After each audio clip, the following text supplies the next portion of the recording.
Wagner pergunta, qual a ligação do ocultismo de Hitler com a Índia, com as religiões da Índia, se tem alguma ligação?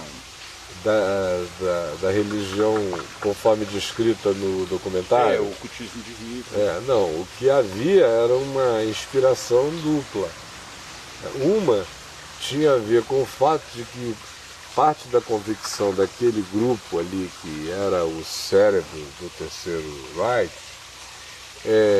parte dessa convicção é de que a raça ariana tinha nos hindus, nos da Índia, pessoas completamente relacionadas, ou seja, eles atribuíam aos indianos a mesma qualidade de superioridade racial e de qualidade ariana e de ascendência divina.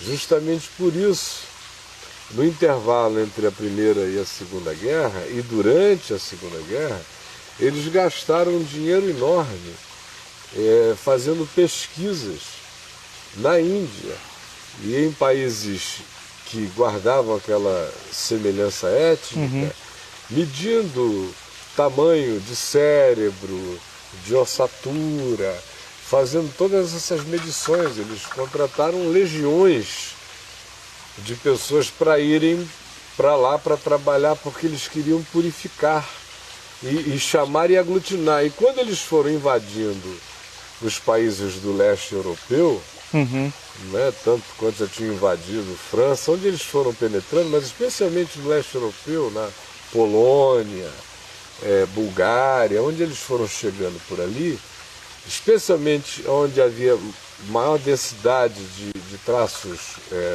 nórdicos, se eles encontrassem uma criança com aquele perfil, eles abduziam a criança. Então, milhares de crianças desapareceram de suas casas, de suas famílias, mesmo em outros países que eles ocuparam, porque preenchiam aquele perfil. A partir da cultura indiana, da forma como eles... Não era da cultura indiana, era do biotipo. Do biotipo hindu. Não tem nada a ver com a cultura indiana. Com a cultura indiana, o que impressionou muito a eles foi a utilidade do sistema de castas. É isso que eu ia perguntar. De dominação. Aí era muito útil, porque eles eram a casta elevada e dentro do próprio nazismo implantado como processo político, religioso, ideológico, as castas estavam implantadas. Estabelecidas também, estabelecidas com toda a clareza. Né? Então, os núcleos de poder, todos eles organizados de uma maneira piramidalmente religiosa, mais do que política. Por exemplo, a SS fazia parte dos sacerdotes, oficiais sacerdotes do Reich. Eles eram os da aristocracia e da classe média alta alemã, comprovadamente arianos, eram os melhores genes, foram selecionados com essa categoria, né?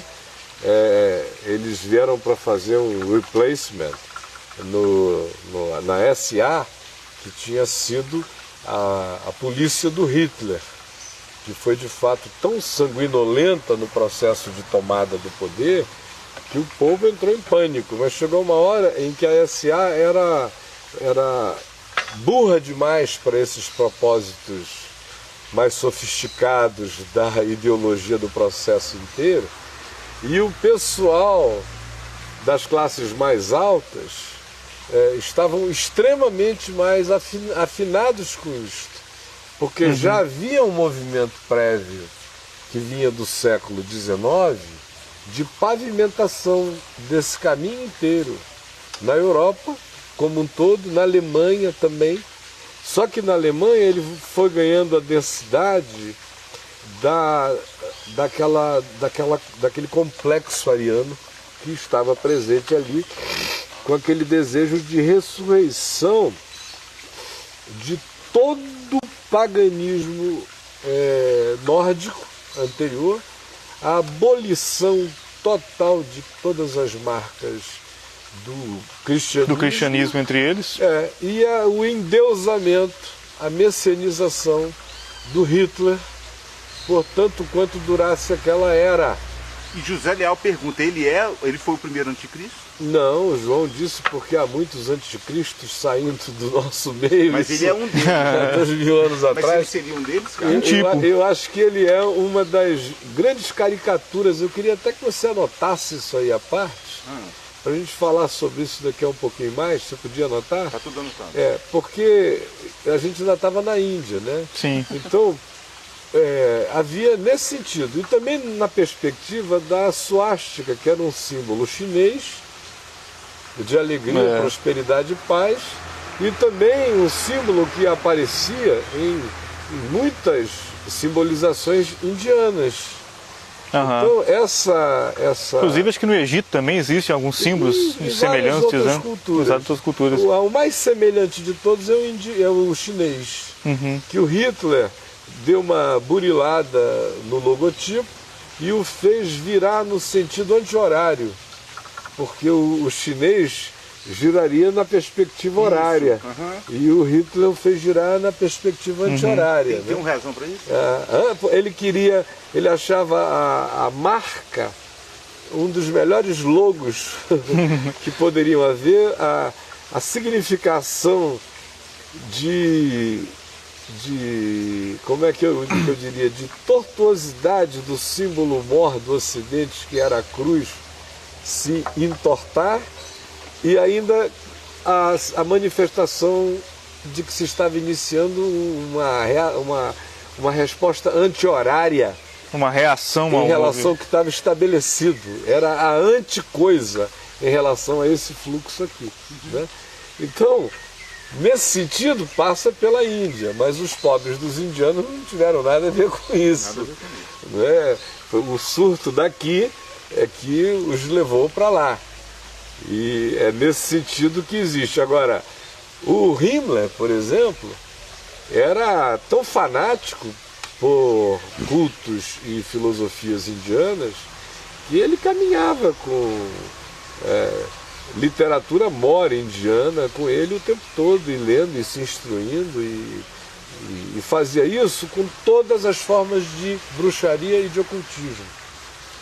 Porque uma coisa que eu acho que às vezes a gente ignora é que a Europa sempre foi extremamente mística. Dada ao misticismo, ao ocultismo, à bruxaria.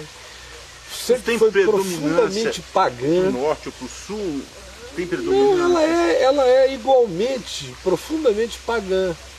Não é? É que o cristianismo europeu e norte-americano fez com que a simbolização afro-ameríndia, que vai do vodu caribenho, a macumba e a umbanda aqui do Brasil, e tudo que seja expressão disso com cara africana, ficassem com a grande cara do demônio religioso, né?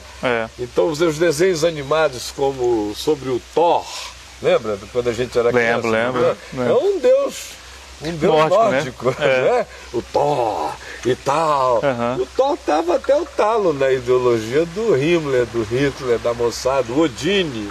Estava até o talo. Você não vê um desenho animado sobre a pombagira, não vê um desenho animado sobre o Exu Caveira. Nós criamos o distanciamento, né? Separou. Aí a Távola Redonda e o Rei Arthur. Eles mesclaram tudo isso num caldo só. Os mitos ingleses, né, por causa do Tolkien e do C.S. Lewis, eles quase todos viraram quase elementos sagrados assim para os evangélicos, e por causa do elemento psicológico, das lendas relacionadas à Távola Redonda, a tudo aquilo que a psicologia se apropriou desses elementos, isso virou um elemento também arquetípico sacrossanto para a psicologia, tanto quanto todos os deuses gregos.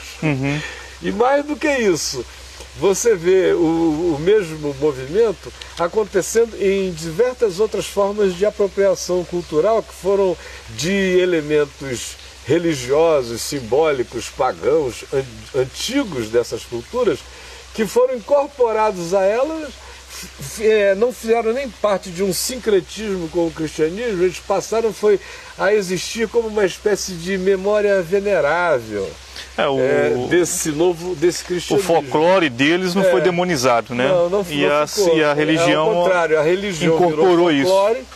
E o cristianismo, com o seu sincretismo romano, entrou dentro, fez pequenas apropriações em alguns lugares e continuou com o seu paganismo de sempre, né? Sim. Feito em nome de Jesus. Agora, além do que, a Europa experimentou a pior de todas as versões do significado contínuo do que o cristianismo possa ter sido na história humana. Porque até a nossa safadeza aqui brasileira, essa corrupção toda, essa sacanagem que a gente vê, ainda é aquela coisa do Zé Pilintra. Não tem muita vocação para fazer fogueira, queima só com a língua e tudo. Mas na Europa, durante 1500 anos... Você fala que houve um esfriamento total. Você não teve fé, né? Constantino matou esse negócio, você teve vagalumezinhos assim de expressões da fé genuína no Evangelho, o resto foi um rolo compressor do cristianismo católico romano, até a Reforma Protestante, com tudo que há de macumba possível acontecendo aqui dentro. É um acontecimento que não é à toa que se chama de Idade das Trevas, porque isso é cheio de bruxaria, morte, assassinato, Martelo das Feiticeiras, fala muito sobre isso, né? Perversidade. Em contrapartida, a bruxa da época, em geral, era a pessoa, gente boa, que não fazia parte do sistema e que era morto ou morta justamente por ser uma figura humanamente antitética àquela coisa horrenda da macumba cristã, né? Fosse do papado ou nas outras instalações. Então a Europa, voltando aqui a ela, teve esse transfundo profundamente pagão, sério no paganismo, porque era um paganismo de materializações, de invocações para valer. Artistas, coisa de rituais valer, mesmo. Né? Você tem lá Stonehenge, dando testemunho dessa cosmovisão milenar. A Europa está marcada por tudo isso de modo muito forte. Aí o que entra nelas é a macumba cristã, é o que entra na Europa. Aí quando vem o advento do protestantismo, com a voz do Evangelho sendo anunciado, essa voz foi ouvida por muitos, graças a Deus. Mas também logo o movimento foi cooptado politicamente, foi virando outras coisas. Então, o que você nota ao chegar na Europa, e não é de hoje, é que a força do misticismo nunca se afastou dela. Por exemplo... Você está falando da Alemanha, que nunca se... Da Europa. Da Europa, num contexto geral. Por exemplo, o século XIX foi um século profundamente místico, de invocações mediúnicas na Europa inteira, de muito desenvolvimento de filosofias esotéricas, de renovação de buscas de contatos mediúnicos, de necromancia. Surge o elemento espiritualista com todas as características kardecistas, né? Vai evoluindo, crescendo. Isso vai atingindo a intelectualidade cristã, católica, francesa, inglesa, o Palácio de Buckingham, vai entrando assim pela via cristã, nos outros substratos sociais vai entrando com outras caras. E em alguns mais elementares vai entrando com aquela cara do Deus pagão antigo que é invocado outra vez.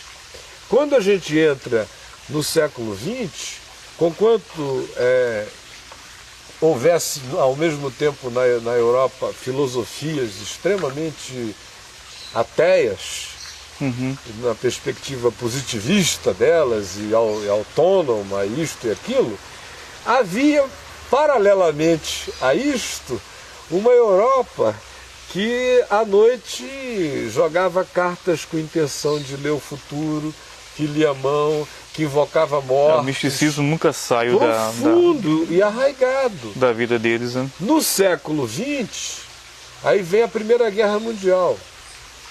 A Primeira Guerra Mundial foi fundamental para produzir toda essa conceitualização que não era originalmente de Hitler. Hitler usou aquilo ali. Só se aproveitou do caldo, né? Ele não só, ele também, porque ele participou intensamente. Uhum. Né? Hitler era um cara que cria naquilo, e ele cria de si acerca daquilo. E cria muito mais do que se imagina. Mas o narcisismo dele o priorizava como agente histórico de encarnação política daquilo acima de tudo, né? Os outros corriam paralelo com as demais coisas, ele se servia delas, as praticava, mas não com o fanatismo dos discípulos dele, de um Himmler que, além de separar aquele castelo lá para a SS, que foi... No documentário aparece essa... com todo tipo de cultos, invocações, sacrifícios de sangue, que nesse documentário nem mostra, mas que historicamente se sabe, com a tal da filosofia do Grill, que ele também praticava, que era essencialmente arrancar energia de sangue humano.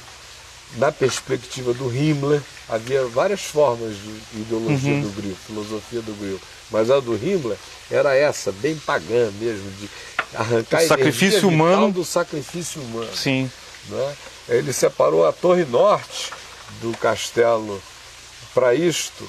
O Rudolf Hess, que foi o vice-presidente do partido nazista, era o segundo homem.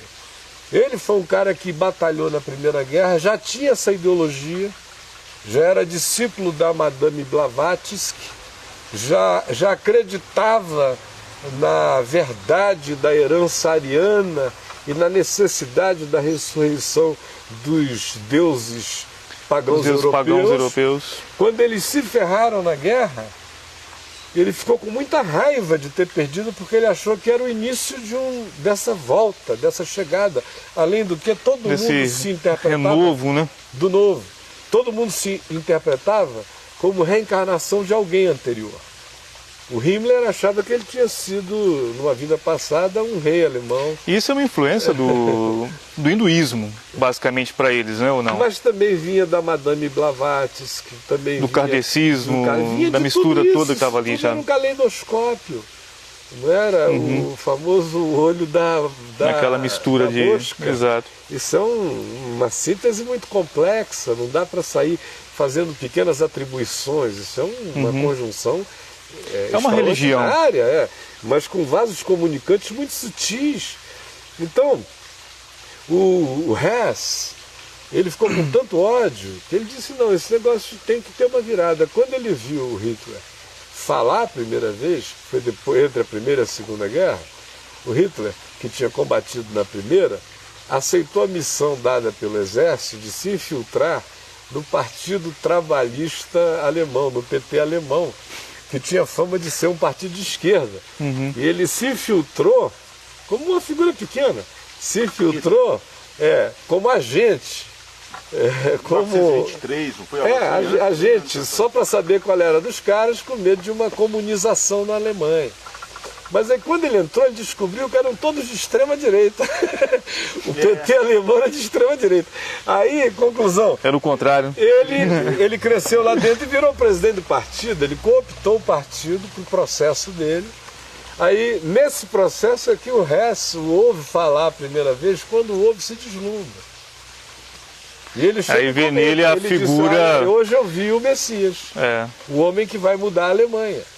Aí associa-se ao Hitler o Eckhart, que não é o místico cristão, é um filósofo teosófico da linha da Madame Blavatsky, que também, além de fazer profundamente a cabeça do Hitler, acentuando todos esses significados messiânicos que ele possuía, ainda melhorou a impostação e a oratória dele, o treinou.